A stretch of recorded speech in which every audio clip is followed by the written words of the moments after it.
Hi guys, Jane here, and this is my book, The Secrets of Arach Innis. And Arach Innis actually is Gaelic. It means Dragon Island, or approximately it means Dragon Island. That's what I was going for. Um, I will say if I were to do this book again and title it again, I probably would have just put Dragon Island because I feel like The Secrets of Arach Innis ended up being maybe a little bit too vague. This has been a book that, to my surprise, has not been particularly a good seller, even though I think it's one of the better books I've written as far as complexity. It is a secondary world fantasy set in a medieval timeline, or a high fantasy, I guess. It is set in a medieval timeline. They are on a different planet in a different world, not at all related to our world. And you have Alicia and Rojan. And Rojan is in one country, and he's young, he's a prince. He's probably about 17, 18, I don't remember exactly. And they're much more backwards, I would say. They're very medieval Europe, technology wise. And Alicia is from a slightly more advanced society, I would say.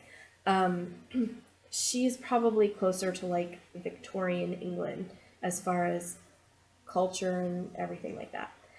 Alicia is a telepath, and Rojan is a sort of a dragon shifter. He's a dragon shifter, but he can't just shift at will into a dragon. And of course, neither of them know about the other superpower until they're forced to marry because their countries are trying to make alliances. She actually knows that there is a plot going on, that her brother has sent her to Rojan to try to start a war. He's got this whole big complicated plan to start a war. And she's going to try to prevent that war as much as she is able. One of the things that I thought was a lot of fun with this book is Alicia is very much a weak, physically weak character. Her telepathy drains her. And I thought that was a lot of fun to write because she's very dependent on other people. I have got some criticisms about her being such a weak character physically, but I really did intend her to be that way. Because she's a strong emotional character. She's very devoted. She's a princess. She's very devoted to her people. She's very devoted to what she's supposed to do. I'd been doing a lot of studying on Henry VIII because I wrote a book later about Henry VIII's court.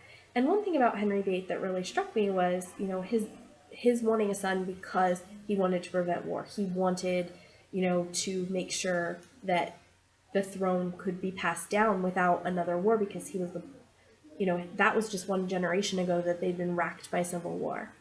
And so she was kind of a little bit of an inspiration from that with, she knows she'll probably die giving birth to the prince, but it's her duty as a princess. She's going to go.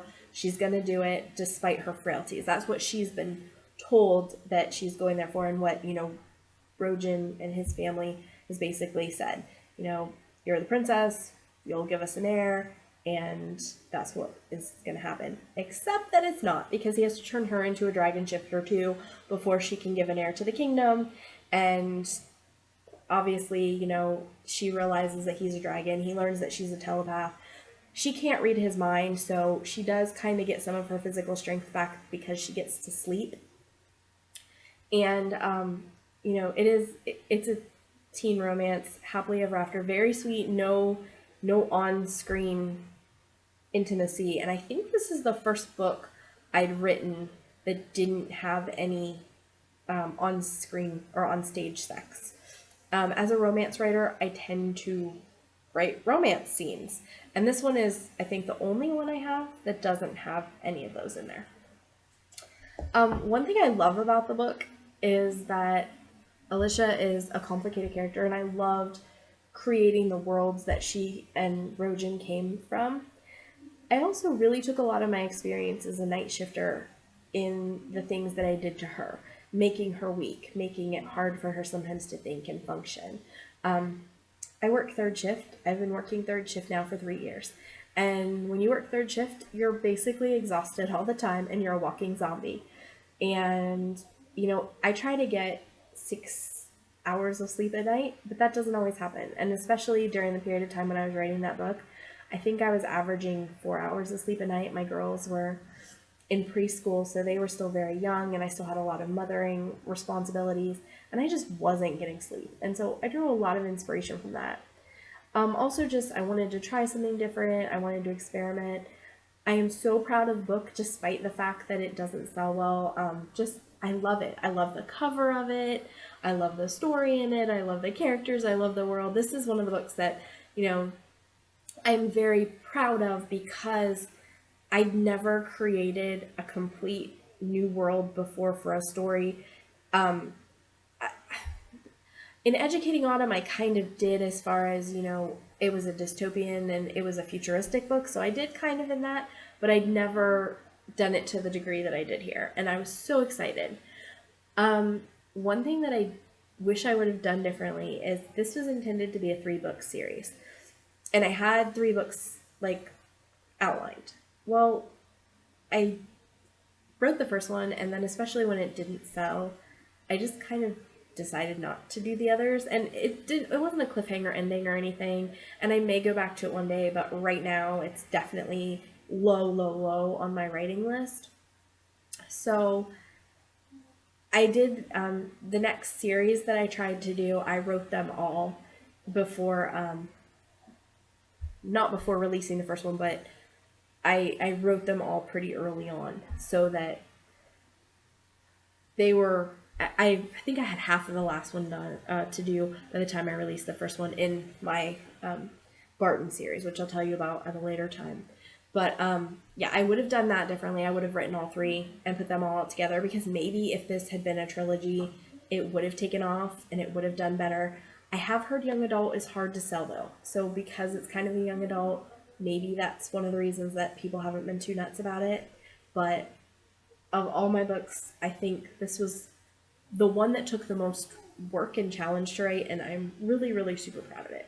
And I do love it despite the fact that it really doesn't sell. And I think that's an important lesson for writers too, is sometimes you just got to make art, and you just got to be totally excited about your art, even if, it's maybe not the art that other people would appreciate. So this is The Secrets of Arach Innis, and if you like YA and like a strong romance story, as far as that's the main focus of the book, and like some dragons thrown in, grab a copy. All right, guys, thank you. Bye.